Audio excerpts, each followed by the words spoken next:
as I've already said, my name is Sofía and I come from Ecuador, which is the same country where I've come from, so that's me.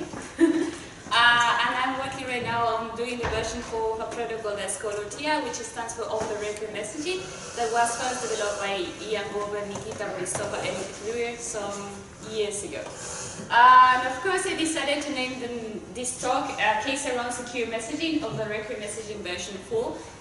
The title does not only want to introduce this new version of the OTRv4 messaging protocol, but also to start talking what is secure messaging, what we can define as secure messaging, what should be the definition of what secure is, and what messaging or communication should be. So the first question that we should start asking ourselves when we're talking about secure communication and secure messaging is why we need secure communication, why we need secure messaging. And for this, I especially always like to first start with a quote by one of the most interesting papers on cryptography by Philip Growaway, which is the moral character of cryptographic work. And basically, Philip Growaway in the paper states that one of the most interesting problems that cryptography and the privacy and security community have is the problem of secure communication. But something that he argues is that even though there has been some research the last 20 years around what secure communication and secure messaging is, the situation is not much better for the real-world users who use everyday communication over the digital world. Because even though there has been a lot of research, not much of the research has actually been implemented in practice. So I always like to quote the last part of this quote, which says that another 20 plus years later, the situation is this: there is now a mountain of work on secure messaging, but it is unclear what most of it actually does. So right now, at least we're at the moment in which at least we know which properties the secure messaging should have, but we haven't really pushed that into the real world, so people, the real users, can actually use it. So we don't know the state and the situation of that. And another problem that, of course, we have when we're talking about secure messaging is that oftentimes when we refer to secure messaging, what we are referring is to private or anonymous messaging. But most of the time we don't use the words privacy or the word anonymity, as Growaway argues, because privacy sometimes is understood only for medical records or private information. Anonymity is sometimes related to, as he states, to something related to terrorism, as a flavor of terrorism.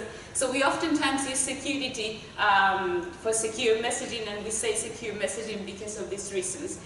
But something that also Growaway argues is that it's a good idea to actually call secure messaging and secure communication in this way, because we should always take into account that a communication whose endpoints are manifest is not at all secure. So a communication whose endpoints who gives away some kind of privacy breach, then it's not secure at all. And of course, the other question that we should ask ourselves when we're talking about secure communications and secure messaging is mainly what is communication? And to answer this question, we have a lot of research from the linguistics and semiotics theories. And of course, I quoted here one of the most basic definitions from linguistics side of what is communication. Of course, communication is just the act of conveying some kind of information or some kind of meanings from one entity or group to another entity or group who shares this symbolic representation between each other. One of the most important theories in communication, whose theory is now a little bit debated because it's a little bit outdated, is Roman Jakobson. He's a Russian formalist from the structuralist theory, and he defined that communication can be defined in six different structures. Which one has a different function, but at least a communication should have a sender and a receiver, some context and a message, a channel and a code. What this means is, of course, it's clear for us that it should have a sender and a receiver and a message. A context is, of course, that any message that we try to communicate should be referred to something. A channel is whatever we use to communicate, if it's air, if it's whatever we use. And a code is the symbolics and the language, for example, the symbols that we use in order to communicate this message. Of course, this is a theory that was developed during structuralism, so right now it has been quite a lot debated by post-structuralism, postmodern theories, but yeah, it still stays to see.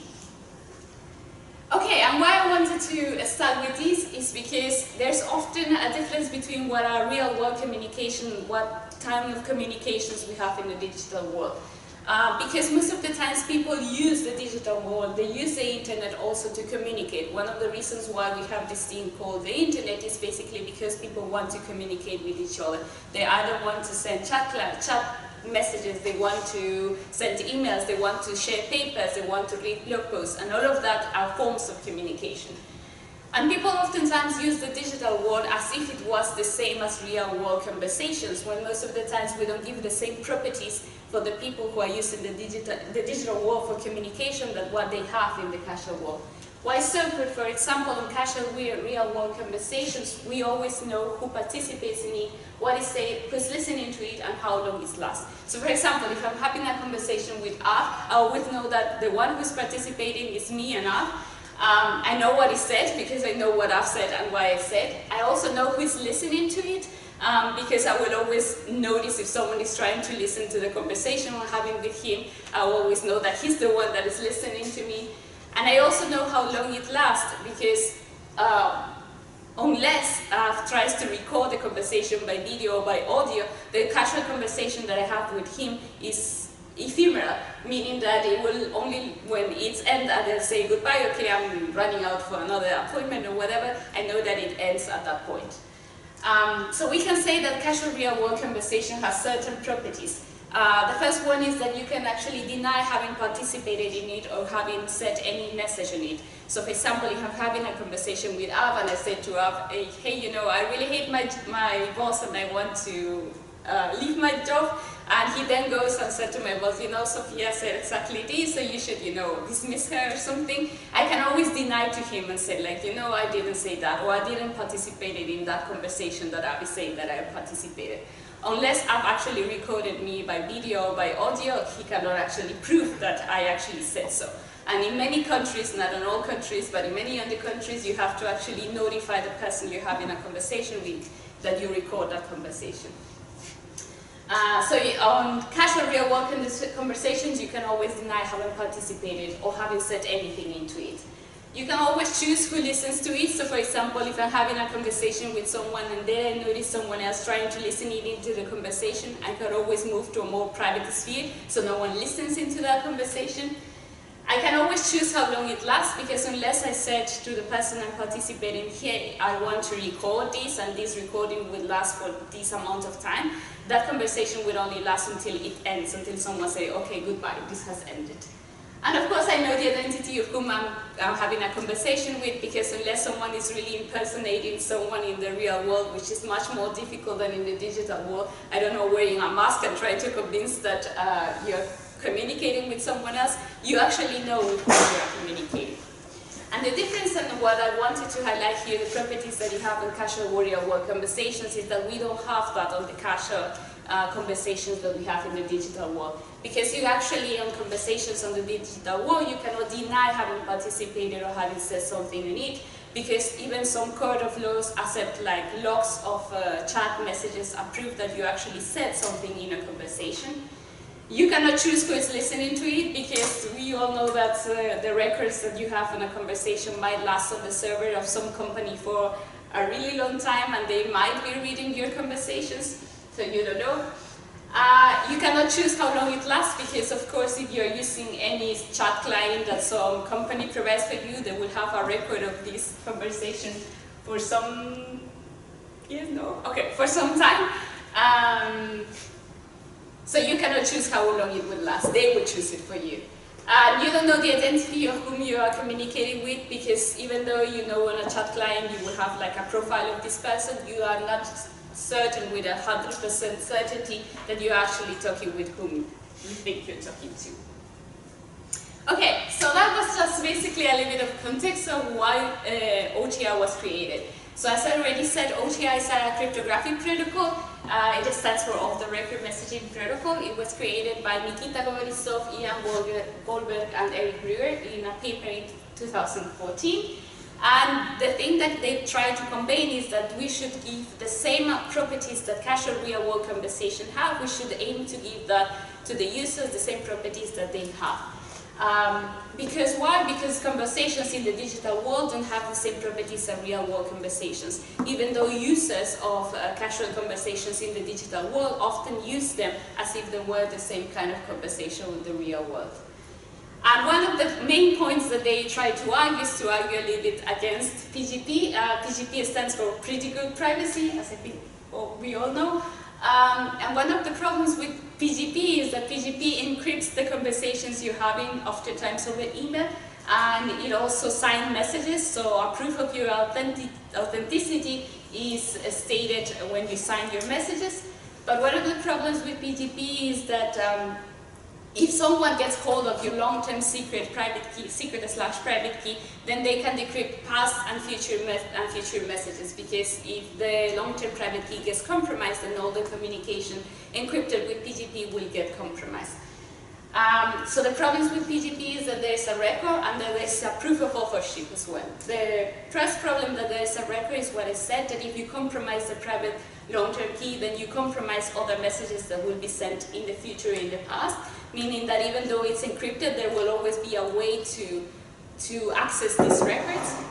And of course, there's a proof of authorship, because when you sign a message, then there's a definite proof that you actually have signed that message and that you have actually authored that message, and you cannot deny having said so. And Ian Goldberg and Nikita and Mary Brewer argue that that's something that actually we don't want. We want to be sure in a conversation that we're actually talking to the person that we are supposed to be talking, but no one else should be able to prove this information. Okay, so that's for a little bit of context around what secure messaging and secure communication is. So we have already mapped some of the properties that conversations or real casual conversations in the digital world will have. So let's start now defining the properties. So the first property that we want if we are designing a protocol for secure messaging is that we want it to have forward secrecy and something that now is called post-compromise secrecy. Forward secrecy is one, and post-compromise secrecy is one of the two properties that actually go against what PGP is trying to do, because PGP, as we know, encrypts everything with the private key that you already have. In forward secrecy, and to achieve forward secrecy and to achieve post-compromise secrecy, you will use unique keys to encrypt each one of the messages that you're sending over a conversation. And the idea of forward secrecy is that all previous messages that you're sending prior to sending the actual message will be locked in the past, meaning that if someone compromises the encryption key of one specific message, then this person cannot compromise previous messages. How we do this is actually very simple. You will use a normal Diffie-Hellman, and I think we all know how Diffie-Hellman works, but you will just generate a random private key A. You will perform with the other participant a Diffie-Hellman key exchange, meaning that you will get the other person's public key, and you will exponentiate this into the private key, and the other participant will do the same, and then both participants will generate a shared secret. Once they generate a shared secret, they can start deriving message keys, each one for each one of the messages you're going to send into a conversation. And each one of these messages is going to be encrypted with this MK, which is basically the message key. And this gives you forward secrecy, because if a participant at a certain point gets hold of the message key, then they cannot derive back the previous key that was generated by this means, because you usually use a key derivation function to derive the message key, and you cannot, even though you may derive future keys, you cannot derive past keys of them. Of course, the problem is, as I have already said, this means that the traffic on all of the messages that you have generated in the past cannot be decrypted, but messages that will be generated in the future can. Because, for example, if you compromise as an attacker a message key, you can, and this message key was generated by a key derivation function, you can always derive subsequent keys by using the same key derivation function. I don't know, by using a shake of the previous key. If the protocol says that you use shake, then a shake of the previous keys. So that's also a problem. And to solve this problem, there's this other property that's called post-compromise security. Sometimes it's referred as backward secrecy or post-healing secrecy. It has a lot of terms, but right now, at least, they have defined it as post-compromise security, which means that if a message key gets compromised, an attacker should not be able to derive any future keys. So every traffic that is, all messages that are going to come in the future cannot be decrypted as well. How do we achieve this? For this, there's this algorithm which is called the double Rachel algorithm that was created by by the creators of the Signal protocol, Trevor, Perrin, and Maximilian Spike. They base themselves, the Signal protocol is actually based on the OTRv protocol, and they took the idea of having these ratchets, meaning that this way of deriving different keys after doing a diffie-Hellman key exchange, and they expanded this. So basically what happens in the double ratchet algorithm is that once you reach to a certain point, in which you have already derived all the message keys by doing a key derivation function, you will do another diffie-Hellman key exchange to again start deriving from that new diffie-Hellman key exchange. Which means that if at a certain point an attacker gets hold of a message key, they will not be able to derive subsequent keys because they don't know the randomness of the new ephemeral material that was generated for this new diffie-Hellman exchange. So for example, here you can say that every time that Alice wants to send a message, she will generate new diffie-Hellman material, and then she will calculate any subsequent key that they need to actually encrypt the message from that diffie-Hellman key material. When Bob receives it, Bob will also calculate this same diffie-Hellman shared secret, and it will calculate all of the message keys from that. But once Bob has received a message and he wants actually to start sending messages himself, he will generate new diffie-Hellman key material, so that new ratchet will actually, all of the keys derived from that new ratchet will actually have new ephemerality, new randomness, and an attacker will not be able to decrypt it if they get hold of any previous keys in the previous ratchet. Okay, so that about the two properties that we will want to have on secure messaging, which is mainly that even though an attacker can compromise any of the keys at a certain point in time, he will not be able to derive any of the past keys or any of the future keys, meaning that your messages, if someone compromises one of your messages, then they will not be able to compromise any of the other past or future messages. Something else that we want to have, that we do have in the casual real-world conversations, as we have already said, is deniability. And this is a property that is very important because in the real world we can't deny having said anything, in the digital world we actually can't. But with deniability we can. And we wanted in the new version of OTRv, and OTRv in general has always wanted to have all of the types of deniability that they are. Right now the academic literature has actually defined 4 core deniability types that they can be, which is offline, online message and participation deniability. The 2 last ones are actually easier to explain because it means that during a protocol you can always deny having said a certain message, or you can always deny having participated into a conversation. The 2 first ones are actually a little bit more difficult because they depend on the state of the conversation. So offline deniability oftentimes means that after the conversation has happened, you can actually deny having said anything or having participated into that conversation. Because anyone could can actually forge and create a transcript of the whole conversation and prove that they could have also authored it. So there's not a proof that a certain person actually authored anything in that conversation. Online deniability is a little bit more tricky because it means that during the conversation, even though someone might be colluding with a participant into that conversation, they cannot generate any proof of authorship to say that a participant actually participated into a conversation.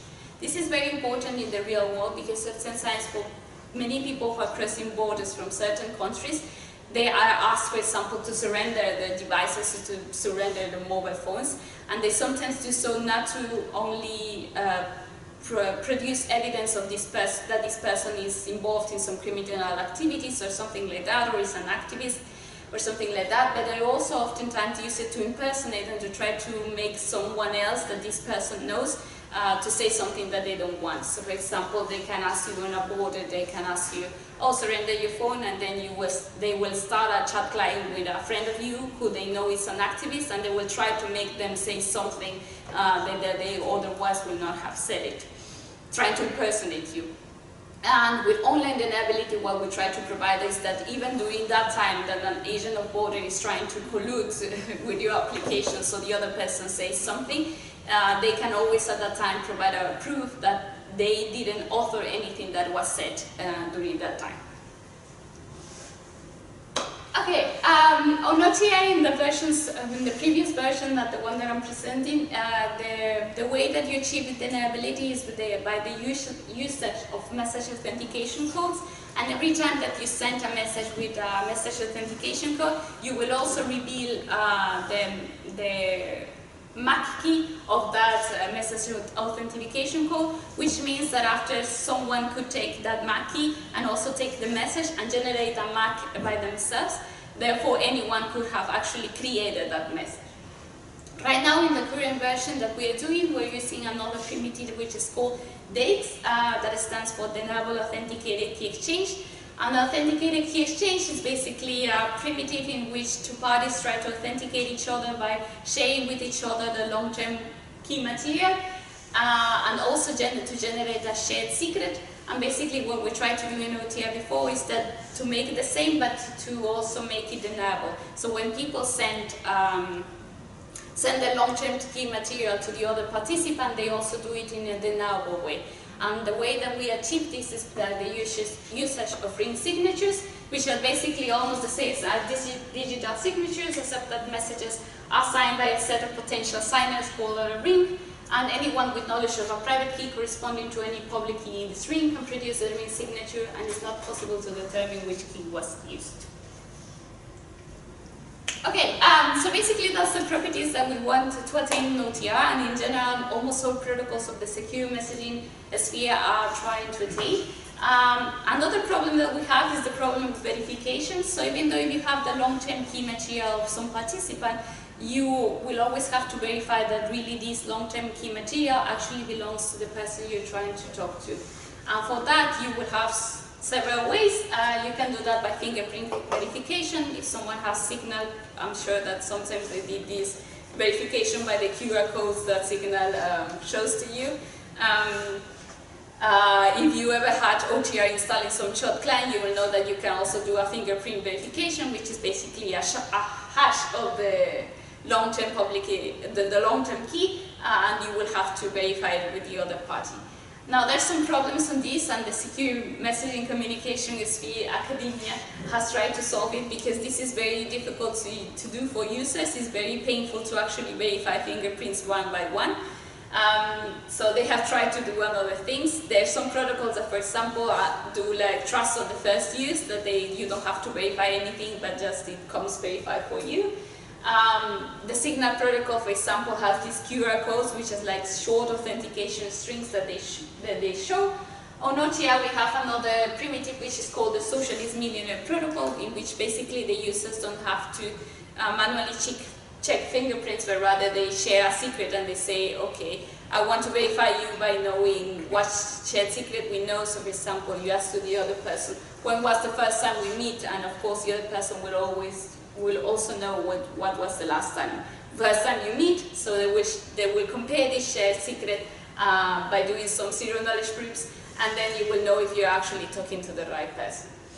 One of the problems on key verification is that there's always a problem when your long-term key changes. A long-term key might expire and you might also lose it, or you might lose the device that was related to this long-term key. And most of the protocols have not really a good way of actually conveying that your long-term key has actually expired and you need to change it to another one.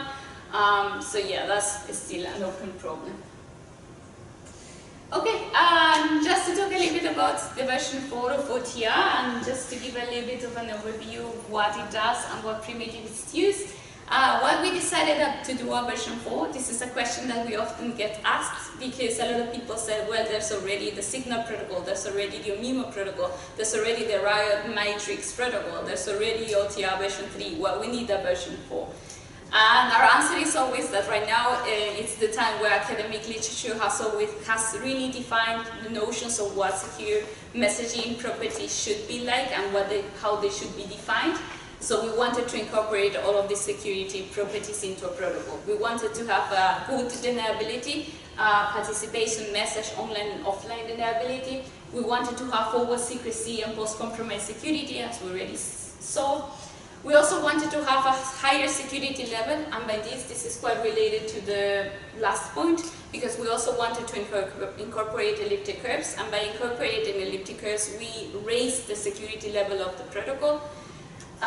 We wanted to update cryptographic primitives. So for example, in version 3 of OTR, we were using SHA-1, and SHA-1 has been proven to be broken. And some other algorithms have had a certain level of cryptanalysis that said that we shouldn't use them anymore. So we decided to update them to something that is more secure right now, and that has had some cryptanalysis saying that it's secure to use it.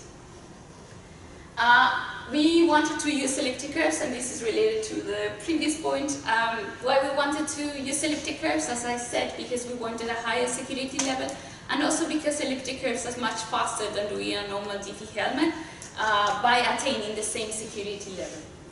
We also wanted to have additional protection against transcript decryption. Right now in OTRv4, even though a lot of people have tried to push to that it should also have like a post-quantum algorithm, we decided not to have a post-quantum algorithms because right now they cannot be fully deployed for the whole people. So we wanted to have some kind of protection against in the case that quantum computers come. So it's theoretically thought that elliptic curves will be broken much more faster than a big prime, a Diffie-Hellman with a big prime. So we decided to also have a double ratchet algorithm in it, but another ratchet that also inputs another Diffie-Hellman key exchange in case elliptic curves are broken and the double ratchet with elliptic curves gets broken. We also wanted to actually go to a new communication model. When OTR was first developed, the communication model was mainly on chat clients, would happen one-to-one and when a person is online, and that doesn't happen anymore. Most of the communication might happen offline as well. So we wanted to have online and offline conversations. We also wanted to support in order and out of order messages because we wanted to work in any kind of network, and if the network does reordering or loses messages or messages get delayed, we wanted to actually be able to decrypt them. We also wanted different modes in which we can implement things because in the design of OTRv4, we stated the different properties that this protocol should have, but some of these properties are more secure in certain environments than in others. So for example, if you use OTRv4 in an online way, it's more secure than using it in an offline way. So for example, if someone wants to only implement OTRv4 in an online way, we provide a way to actually do so.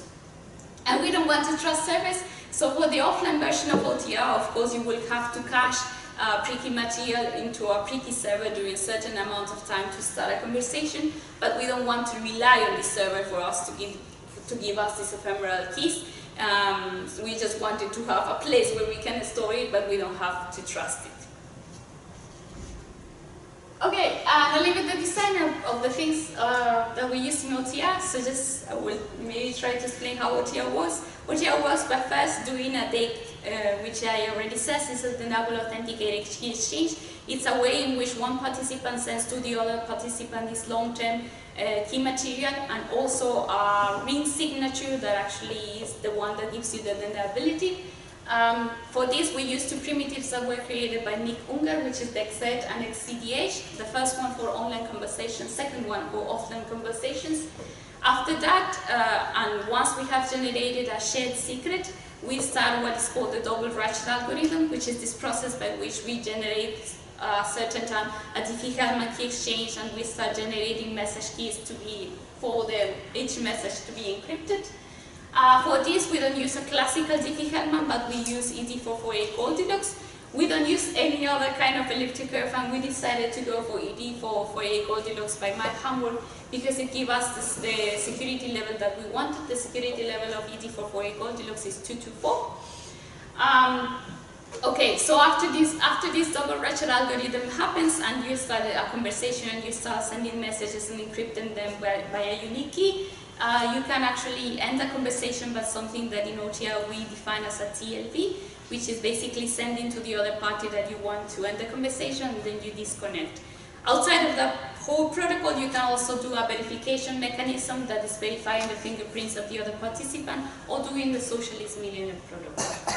Of course, as I already said, on the double ratchet, we have a triple ratchet than OTRv4 because we also, with the elliptic curve material that we exchange, we also exchange a Diffie-Hellman material. We use shake as the key derivation function because each time that we generate a message key, we do it by using a key derivation function. For this, we use shake. For encrypting and using the message key, we use the encryption algorithm XASA20. We use the double ratchet algorithm, and we also have a thing that's called a toolkit. So one of the things that OTR was born with was that even though the protocol says that theoretically it should attain these security properties, the idea of OTR was always that it should prove to the user how these properties were actually attained. So a toolkit is basically something that you have with the implementation that might take any message and actually show how online, offline deniability or any kind of deniability has been achieved. So the user who's using OTR can see how the deniability is achieved. Around design, of course, we're still designing some of the final parts of OTR because we did the design of the whole protocol, but we also did the implementation in C, and we created a plugin for the chat client pidgin, so it can actually be used. And we're also doing an implementation in Golang, and some people in the community is doing implementation in Java and Python. Okay, so something that I also wanted to talk about is the limitation of this new version of the protocol and the current issues that already exist in the secure communication sphere. Because there's no protocol right now that will give you the whole properties that a user might want to have an actual secure communication. So the first thing is that, of course, in OTR you don't have metadata protection.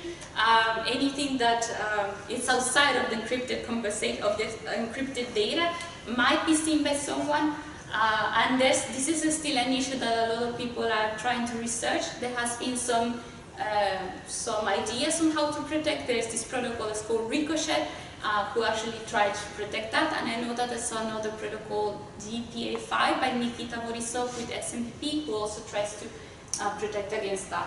Of course, we don't use any post-quantum algorithm because, as I said, none of the post-quantum algorithms that exist right now are still ready to be fully usable by the real world people, so we don't have that. I know that recently NIST already published the second round of candidates to the post-quantum competition, but there's still not like a clear saying that this is the post-quantum algorithm that you should use. We don't support group chat. Why we don't support group chat? Because we wanted to provide the same deniability properties that we have in one-to-one conversations into the group chat, and right now there's no way of achieving the same deniability and forward and backward secrecy of a one-to-one conversation into a group chat. There's some efforts right now. I know that Signal has its way of doing it, but it's not the safest way. And there's some other efforts right now from another group of the IETF who are researching around this, the MLS protocol. And of course, we don't have a good solution for long-term key transparency, and this is what I was talking about, that sometimes you have a long-term key and you have to verify this, and there's no way that a good way that application shows that, oh, right now your key has expired, or oh, this person lost his key or lost the phone, so you should now verify this new key. There's not actually a good way of doing so. Okay, that's basically it. I really don't have much, but if you want to check the protocols and the library or the plugin or what we have done, it is here. Yeah, we have quite a lot of repositories. If you want to see the other work that other people are doing of the same protocol in Golang or on Java, you can search. That's the official website of OTR. Here's some reference if you want to read the papers. And yeah, questions, and thank you.